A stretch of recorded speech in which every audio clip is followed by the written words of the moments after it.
थाना में मैं कई जगहों पे जाता हूँ तो चेयर नहीं मिलता है लोगों को बैठने के लिए। जो वहाँ पे फरियादी आते हैं, ऐसे रवैये से मतलब बातचीत किया जाता है कि मतलब कौन-सा वो क्रिमिनल केसेस में फँस गया है कि उसको फांसी की सज़ा होगी।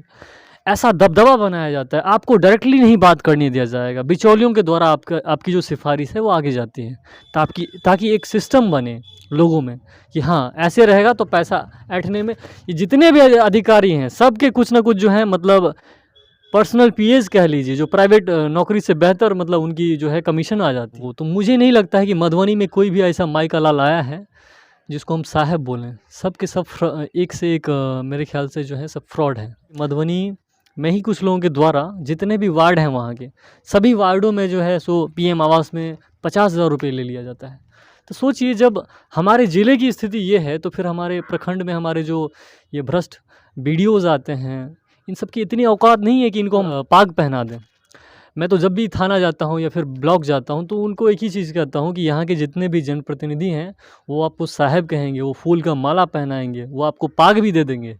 लेकिन उससे जो है ना आप फँसिएगा मत, लेकिन वो लोग फँस जाते हैं। बावोड़ी की बीसों पंचायत मैंने विज़िट कर लिया है और वहाँ पे पक्ष-विपक्ष से मिलने के क्रम में सर्रा सोनपताही पंचायत के विपक्ष नेता रमेश जी से मेरी मुलाकात आज हो रही है और मैं चाहूँगा कि सबसे पहले आप अपना परिचय हमारे जो दर्शक हैं और आपके जो पंचायत के जनता मालिक हैं, उन सभी को अपना परिचय दीजिए।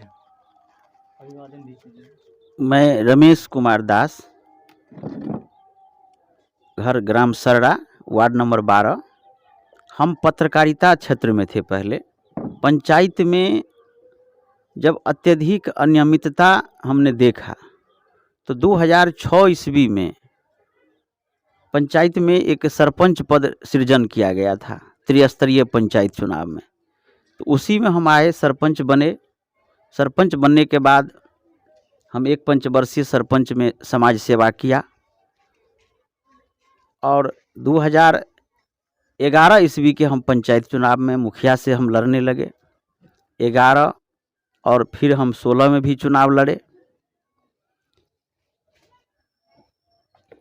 पंचायत में जो हमारा सपना है कि अभी तक हमने जो देखा, जो कभी कोई निर्वाचित मुखिया ने कितना किसको कौन फंड मिला, उसके लिए जनता को कभी नहीं वह बैठा करके आम सभा किए, न उसको जानकारी दिए जो हम इससे कौन काम करें या नहीं करें।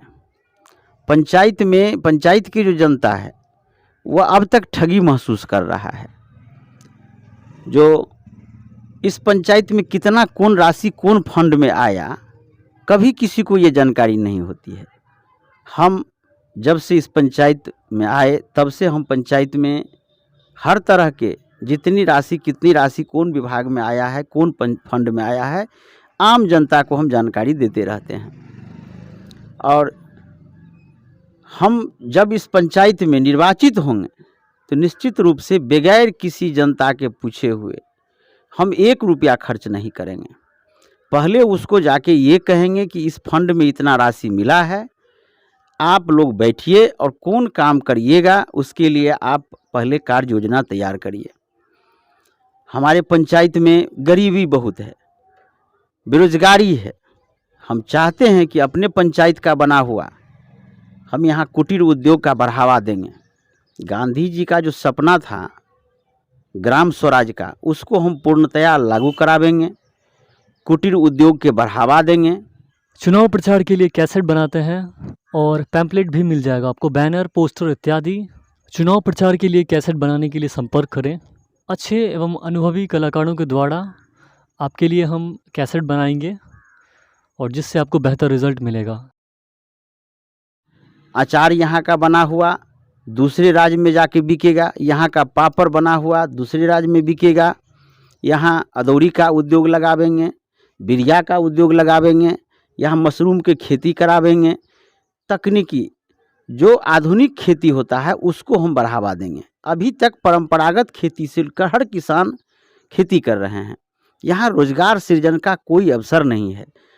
यहाँ जो योजना है सरकार के तरफ से चल रहा है मनरेगा योजना, मनरेगा योजना में मजदूरों के बजाय मशीन से काम हो रहा है और मजदूरों के अंगूठा टेक छाप लेकर के उनके नाम पे पैसा निकाल करके बांट दिया जाता है। तो उससे मजदूरों के कल्याण नहीं हो सकता है। जब तक कि मजदूरों के हक के पैसे उसके घर तक नहीं पहुंचेगा। अभी देखिए, बिहार सरकार के सबसे लोक लुभावनी, सबसे महत्वाकांक्षी योजना है नल जल योजना। अगर किसी वार्ड में नल जल योजना पूर्ण नहीं होता है, 2 नाला बनवाया, वो नाला जीर्णशीर्ण अवस्था में है, जिस दिन से बना 1 दिन पानी नहीं उससे निकला। एक वार्ड 4 है, 4 में आपको लाखों रुपये खर्च है। 2 नल जल योजना का पास हुआ, 14,30,000 रुपये से जो योजना स्वीकृत था 18 में, वो राशि निकासी के बाद कार्य पूर्ण नहीं हुआ। फिर दोबारा उसको एस्टीमेट निकाल के दोबारा एस्टीमेट बना लिया 19 लाख से ऊपर का, वो भी राशि की निकासी हो गई, फिर भी पानी चालू नहीं हुआ। हमको जो तकलीफ है कि वहाँ के अमात्य वर्ग ज़्यादा हैं, बाहुल्य हैं सनपताही में। उसमें से कम 200 ऐसे परिवार हैं जिनको वो बेहतर नल जल की सुविधा चाहिए ही थी।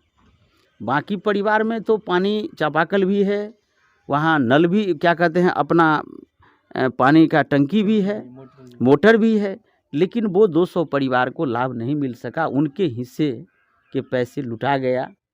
तो उस गरीब के लिए मैं मर रहा हूँ जिस गरीब के घर तक पानी नहीं पहुँचा।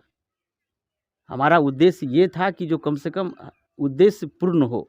कितने रेवेन्यू विलेज हैं आपके मतलब गाँव? हमारे यहाँ 2 रेवेन्यू विलेज सर्रा और सोनपताही गांव है। सर्रा में? हम सर्रा में हैं। सर्रा में कितने वार्ड हैं यहाँ पे? सर्रा में 12 वार्ड है। सोनपताही नहीं, सर्रा पंचायत में 12 वार्ड है। सर्रा गांव में है आपको 8, 9, 10, 11, 12, 5 गो वार्ड। सनपताही में 2, 3, 4, 5 गो है वार्ड। और है कोई गाँव? और बलानसिर में 1 वार्ड है।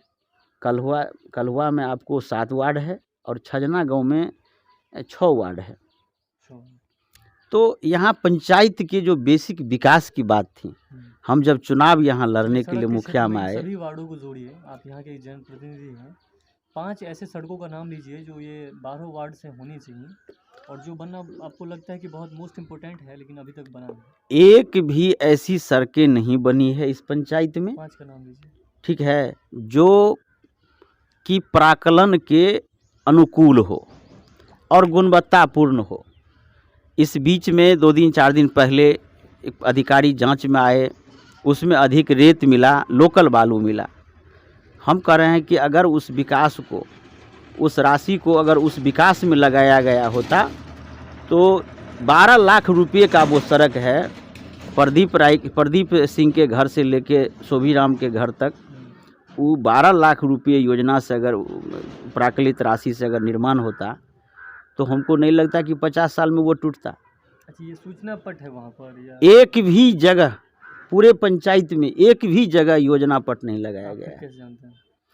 हमको जानने के लिए आप कहे तो हम पंचायत सेवक, वार्ड सदस्य, इन्हीं लोगों के कारण हम पंचायत में ही रहते हैं। समाज सेवा और हमारा मुख्य पेशा हो गया है। हम पद पे रहें या पद से नहीं रहें, फिर भी जो भी कोई हमारे पंचायत के आवाम जनता को कोई प्रकार की समस्या होती है, जब हमको वो याद करते हैं तो उनके लिए हम खड़ा रहते हैं। इसलिए हमारा उद्देश्य ये नहीं था। हम पत्रकारिता क्षेत्र में हैं, हम कुछ कंसल्टेंसी कार्यालय खोले हुए हैं। 5 सड़कों का नाम कहाँ है बताने के लिए? 5 सड़कों जो महत्वपूर्ण जो नहीं बन सका, ये हाल में विधायक जी के अनुशंसित योजना हुआ है। नहीं, हम आपको पंचायत स्तर से कह रहे हैं। तो सभी वार्डों में हमारे यहाँ आज़ादी के बाद से सर्रा के गोपी चौक से लेकर के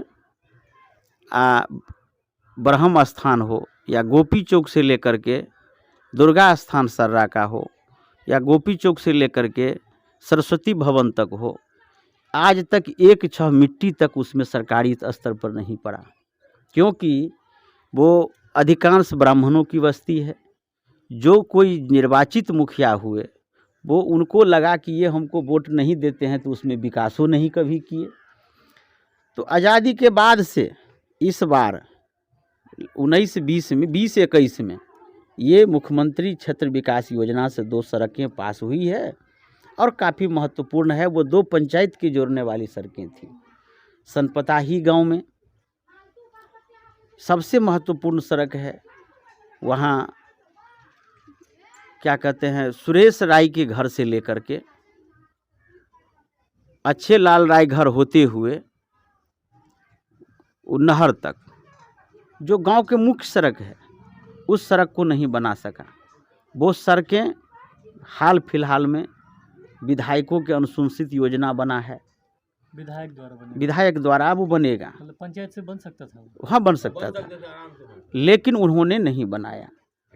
आपको छजना गांव में जो कुछ सड़कें बनी है, वो हाल के दिनों में वो मनरेगा योजना से, तो मनरेगा योजना से उसमें जितने मोटाई में बनना था उस प्राक्कलन को अनदेखी किया गया।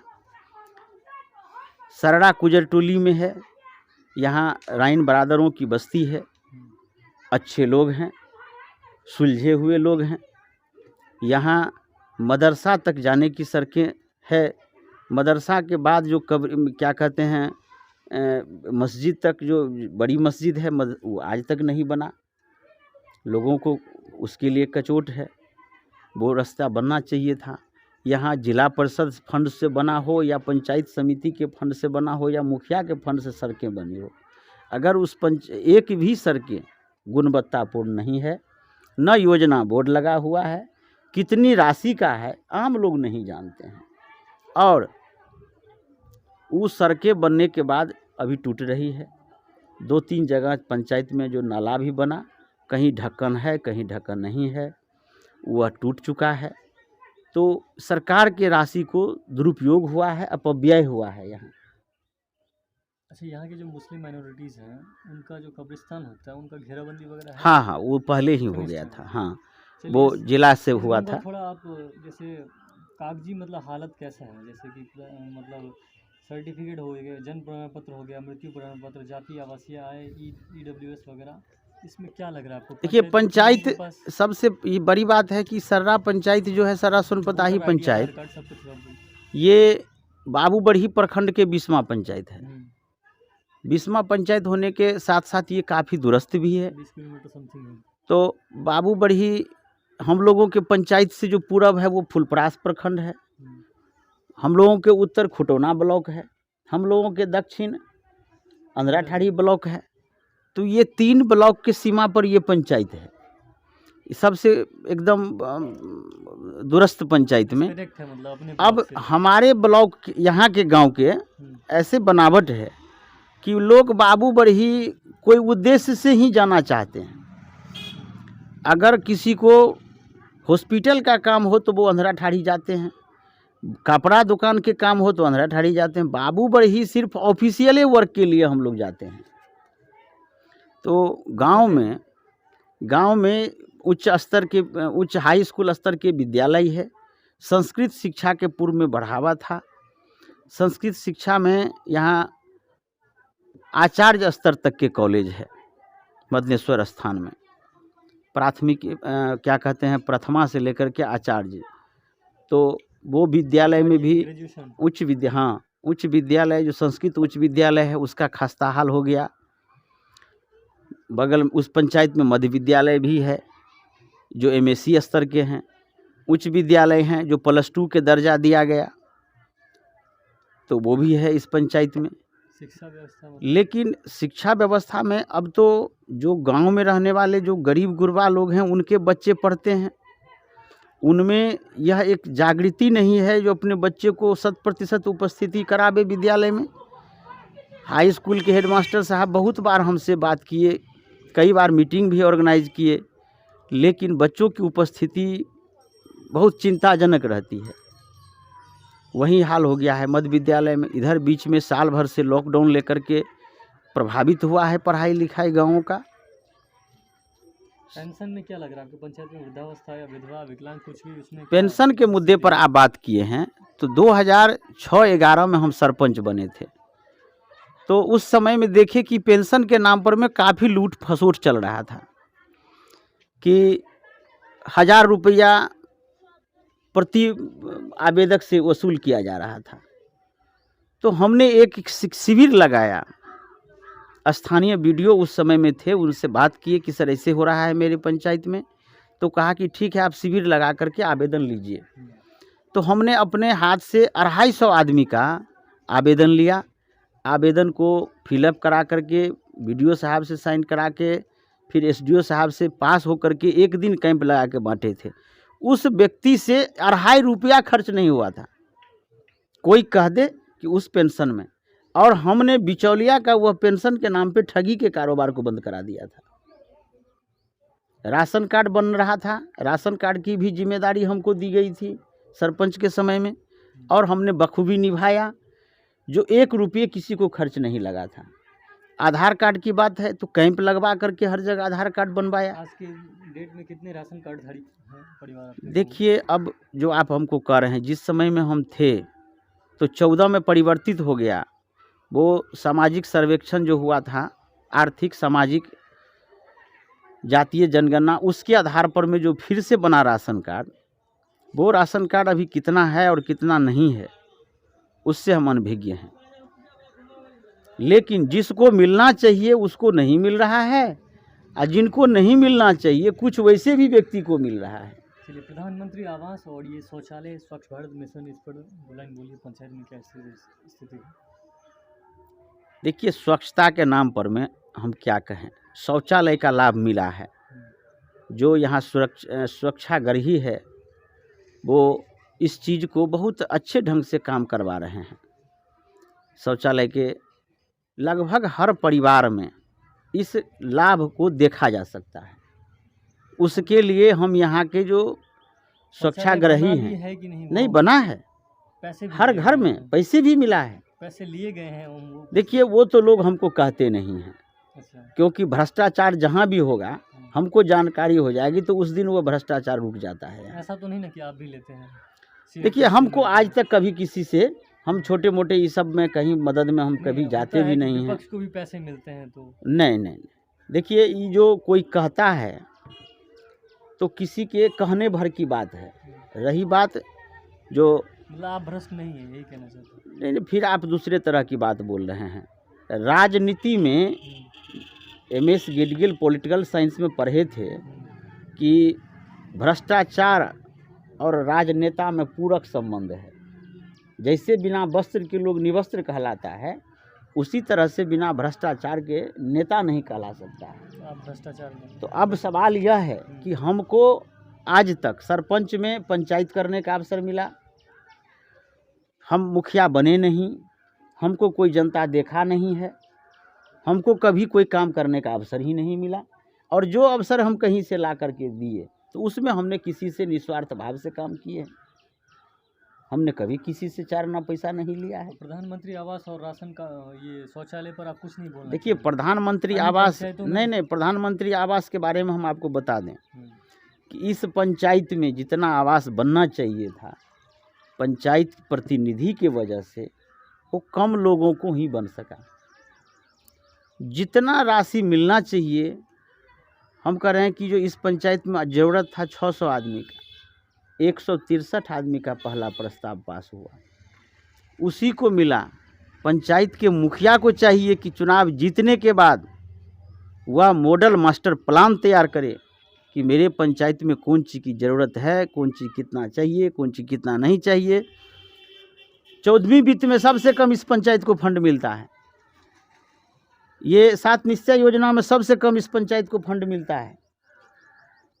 उस पर उसको चिंता नहीं है, जो पैसा आया उसको कैसे हो। हाँ, प्रधानमंत्री आवास में भारी व्यापक स्तर पर घूसखोरी हुआ है। हर किस्त में 10,000 5,000 वसूल किया गया। हम लोग तो मना भी करते हैं लाभुक को, लेकिन लाभुक को इतना न बरगला के कहता है कि नहीं दीजिएगा तो लैप्स करा देंगे, तो लाभुक डर से दे आता है। क्या अमाउंट रहता है? 5 से 10,000 रुपये पर अथी पर वसूल होता है। अच्छा, अलॉटमेंट के? हाँ। लास्ट अलॉटमेंट तक कितना हो जाता है? देखिए, नहीं, जितना वसूल कर सका।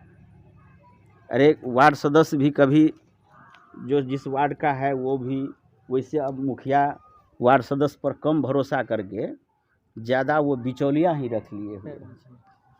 तो जो बिचौलिया को रख लिए हुए हैं तो बिचौलिया के माध्यम से वसूल होता है। अच्छा, अगर किसी को स्वास्थ्य समस्या आती है आपके पंचायत में, हम्म, तो वो किधर जाते हैं? बाबू बढ़ी जाते हैं या नहीं नहीं, गाँव में ही अंधरा है अंधरा कुछ? ठाड़ी, दूसरा गाँव कोई में कोई साधन व्यवस्था नहीं। है? गांव में व्यवस्था है। उस समय की भी बात हम आपको बता दूं स्वास्थ्य के क्षेत्र में आप कि कितना जानते 2006 से पूर्व मेरे गांव में बहुत सारे कम उम्र में लोग सब का निधन हो गया। तो 6-7 ईस्वी में खोजपुर गांव में कवि सम्मेलन, क्या कहते हैं, विद्यापति सम्मेलन हुआ, समारोह, समारोह? मिथिला विभूति पर्व समारोह। अच्छा, उसमें उस समय के स्वास्थ्य मंत्री चंद्रमोहन राय जी आए हुए थे। तो खोजपुर मंच पर में हमने एक प्रस्ताव दिया था, और उस समय हम, आज मैं बाबू बढ़ी से रिपोर्टर थे, खबर हम छापे थे कि कम उम्रों में हो रही है अधिक लोगों की निधन। जो 60 से पहले वो लोग, बहुत लोग मर गए थे एक समय में। तो चंद्रमोहन राय जी कहे कि ठीक है, हम आपके यहाँ स्वास्थ्य उपकेंद्र बना देंगे। तो उन्होंने स्वीकृत किया था, उसका टेंडर हो गया। ये जो सर्रा में बना हुआ है, उसको कुछ लोग राजनीतिक साजिश के तहत दूसरे गांव में भी हटा रहा था। तो जब टेंडर सर्रा के नाम पर था, फिर सर्रा में बना। लेकिन दुर्भाग्य है कि 10 साल से जो कोई हमारे पंचायत प्रतिनिधि रहे हैं, वो एक डॉक्टर को वहाँ नहीं रखवा सका। नहीं है डॉक्टर? न वहाँ डॉक्टर कभी बैठते हैं, एक स्वास्थ्य कर्मी भी झोला लेकर गांव में टहल बुल लिए, वहाँ कभी अस्पताल नहीं खोलते हैं, दवा का वितरण नहीं होता है, और दूसरा कोई उपाय लेकिन नहीं है। कोविड-19 फिर क्या हुआ था यहाँ पे? देखिए, कोविड-19 के बारे में अगर आप कहते हैं, तो मेरे पंचायत के जो वर्तमान मौजूदा मुखिया हैं, वो उस समय दिल्ली में थे जब वो भी लॉकडाउन फँस लगा गए थे हुआ क्या? था। अच्छा। तो वो आया, और उस समय क्वारंटाइन नहीं हुआ था, तो हमने उसको क्वारंटाइन करवाया। और बाकी जो प्रदेश से लोग लौट करके आए थे, तो मदरसा में एक क्वारंटाइन सेंटर बनवाए। तो उस समय के डीएम साहब श्रीमान रामचंद्र देवरे साहब से भी हमने प्रे किए, और वह सर्रा में 2-3 सेंटर चलवाए, जिसमें एक मध्य विद्यालय मदनेश्वर स्थान और एक प्राथमिक मकतब है। तो मदरसे में भी सेंटर दिया गया, वहाँ खाना वाना मुहैया भी हुआ, उन लोगों को जो कुछ सप्लाई मिलता था वो भी दिया गया सेंटर संचालकों के द्वारा। उसके बाद अभी तक वैक्सीनेशन का काम नहीं यहाँ हुआ है। हम बात किए थे, तो कहा कि ये सेकेंड या थर्ड इनिंग में ये सब होगा। जब भी कभी, हम 6-11 में सरपंच थे जिस समय में मेरे गांव में हैजा का प्रकोप बढ़ गया था, उस समय में हम व्यापक स्तर पर में अस्पताल से दवाई लाए, डॉक्टरों की एक टीम लाए, और बेहतर हम उसको इलाज करवाए थे। कोई किसी जनता को 1 रुपये कहीं निजी खर्च नहीं होने दिए थे। हम हर बात पर ध्यान रखते हैं। लेकिन आपने एक्शन कब लिया, ये भी थोड़ा बताइए? अगर विरोध में तो आप रहते हैं 5 साल से, या जो भी हैं नहीं, जितने, विरोध, देखिए, आप उसको विरोध मत बट कहिए। एक मतलब कहते हैं ना कि लीगल विरोध क्या होता है? देखिए, आप विरोध इसको नहीं कहिए, जहाँ अनियमितता हम देखते हैं, तो उसी पर में हम उसको स्टेप लेते हैं। जब जानकारी हो गई, आज ही अगर जानकारी, जैसे कल की बात, 4 दिन पहले इस पंचायत में श्रीमान एसडीओ के आदेश पर में जांच का आदेश दिए बीडीओ को, बीडीओ साहब भेजे बीपीआरओ को, बीपीआरओ साहब पंचायत तो पहुँचे, लेकिन बिना रिकॉर्ड के पहुँचे। अभिलेख है नहीं, आप जांच करने पहुँच गए। हमको भी कहा, हमका अभिलेख कहाँ है? तो नहीं, बाद में मंगा लेंगे। तो हम कहे चलिए घूम लीजिए, देख तो कम से कम लीजिए कि कैसे इस पंचायत में योजना हुआ। और विदाउट अभिलेख के वो जांच किए। उस जांच के एक विरोध में हमने कल एसडीओ को लिखित में दे दिए कि जो जांच करने पदाधिकारी बिना रिकॉर्ड के गए और जांच अधूरी रह गई। अब माननीय जिला पदाधिकारी महोदय से हमारी मुलाकात हुई है। पूर्व जिला पदाधिकारी थे शीर्षद कपिल अशोक साहब। उस समय में इस पंचायत के भ्रष्टाचारी के जांच के लेकर के एक टीम गठित की गई थी। साहब क्यों बोलते हैं? देखिए, वो जिला पदाधिकारी हैं, तो साहब हो गए मतलब? हाँ, इसलिए कि वो कायदे से इस मजिस्ट्रेट भी हैं। तो एक उनके पास, जो डीएम के पास हर तरह के विशेषाधिकार रहता है। तो उस समय में हम जो मुलाकात किए, वो जब कार्रवाई की बात कहे, तो कहा 4 सदस्यीय टीम गठित किए। हमको उन्होंने बोले भी थे कि हम ठीक है आपके पंचायत विजिट करेंगे। लेकिन उनका तबादला 3-4 दिन के बाद ही हो गया, टीम गठन होने के बाद। फिर देवरे साहब आए, उनके आने के बाद लॉकडाउन की स्थिति हो गई कोरोना महामारी को लेकर। फिर जब वो चले गए हैं तो वर्तमान डीएम से हमने मिल कर के फिर अपना हम याचना किए। वो जो टीम गठित की गई थी वो अब तक धरातल पर जांच नहीं हुआ, योजनाओं के मूल्यांकन नहीं हुआ। तो अब अनुमंडल पदाधिकारी, पंचायती राज पदाधिकारी, जिला पंचायत पदाधिकारी और पीएचडी के एग्जीक्यूटिव इंजीनियर समेत 2 असिस्टेंट इंजीनियरों की कुल 5 आदमी की टीम गठित हुई है, जो अब 10 दिन में हो या इस महीना में हो वो जांच वो करावेंगे। मतलब अब चुनाव नज़दीक है तब आप चुनाव से मतलब नहीं है, ये जो प्रपोजल है ये लोकायुक्त में हमने केस किया था 18 में, उसके आधार पर चल रहा है। बीच में तो लंबा प्रोसेस हो गया। नहीं, देखिए फरवरी में तो आदेश हुआ था, फरवरी 20 में, और मार्च में लॉकडाउन लग गया। लॉकडाउन की वजह से ये प्रक्रिया हाँ, लॉकडाउन से। इसमें कोई पदाधिकारी के स्तर पर में लापरवाही नहीं बरती गई है, बशर्ते लॉकडाउन की वजह से ये विलम्ब हुआ। देखिए, आदर्श पंचायत स्थापित करने के लिए और महात्मा गांधी के जो सपना था ग्राम स्वराज, उसको स्थापित करने के लिए हम ग्राम सभा, आम सभा को प्रधानता देंगे। सरकार की जो नियमावली है उसके अनुरूप हम पंचायत चलावेंगे और निगरानी कमेटी सशक्त होगा। चुनाव में जो जीतेंगे, जो हारेंगे, सबको मिला करके एक निगरानी कमेटी गठित करेंगे। बगैर निगरानी कमेटी के अनुशंसा से कोई भी राशि खर्च नहीं होगा। अगर वह राशि खर्च होगा तो उसके लिए जो कमेटी गठित होगी, वित्त अंकेक्षण समिति, जो सोशल ऑडिट के होगा, तो वो सोशल ऑडिट पहले करावेंगे, फिर उसके बाद होगा कोई। तो विकास के एक जनता से हम अपील करते हैं कि बगैर आपके पूछे हुए, बगैर आपके सहमति से हम विकास का कोई काम नहीं करेंगे। आपके सहमति के बाद ही हम कोई करेंगे। जो आज तक आपको कोई नहीं पूछा, कोई नहीं जानकारी होने दिया, हर विकास जो भी योजना होगा वहाँ योजना बोर्ड देखेंगे, उसके लिए निगरानी कमेटी होगी। जो वार्ड क्रियान्वयन समिति को कोई अधिकार नहीं दिया है वह पूर्ण अधिकार में होगा। और आप जिस संबंध में हमको कहे कि जो नहीं हमने जानकारी ले सके, मेरे यहाँ के बच्चे, पंचायत के बच्चे बहुत मेधावी होते हैं।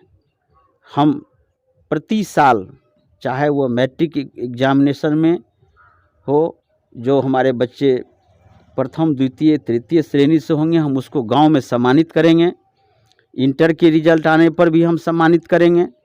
और जो हमारे एक बच्चे कहीं पर में कोई कमीशन कंप्लीट करते हैं, उसको भी हम गांव में एक सम्मानित करने का सिस्टम हम बनाएंगे, चाहे वो उर्दू शिक्षा से हो या संस्कृत शिक्षा से हो, ताकि दूसरे बच्चे भी उसको देख करके आगे बढ़ सके।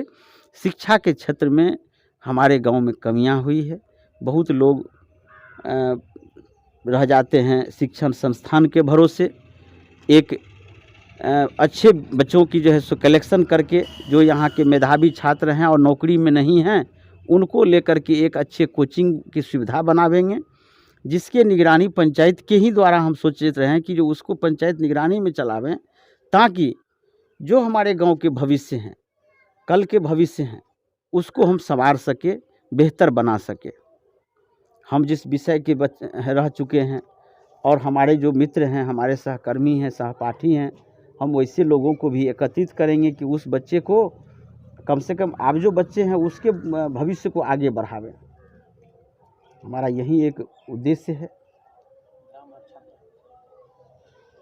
और गांव में जहाँ है तो वो तो बहुत शांति समृद्धता है ही। लोगों में एक चीज़ की है, जो पंचायत के जो फंड है वो पंचायत में लगे, और ख़ास करके जो मजदूरों के हकमारी हो रही है वो रुके, रोज़गार का अवसर मिले। इस सब मुद्दे पर हम काम करना चाहते हैं। चुनाव प्रचार के लिए कैसेट बनाते हैं और पैम्पलेट भी मिल जाएगा आपको, बैनर, पोस्टर इत्यादि। चुनाव प्रचार के लिए कैसेट बनाने के लिए संपर्क करें। अच्छे एवं अनुभवी कलाकारों के द्वारा आपके लिए हम कैसेट बनाएंगे और जिससे आपको बेहतर रिजल्ट मिलेगा।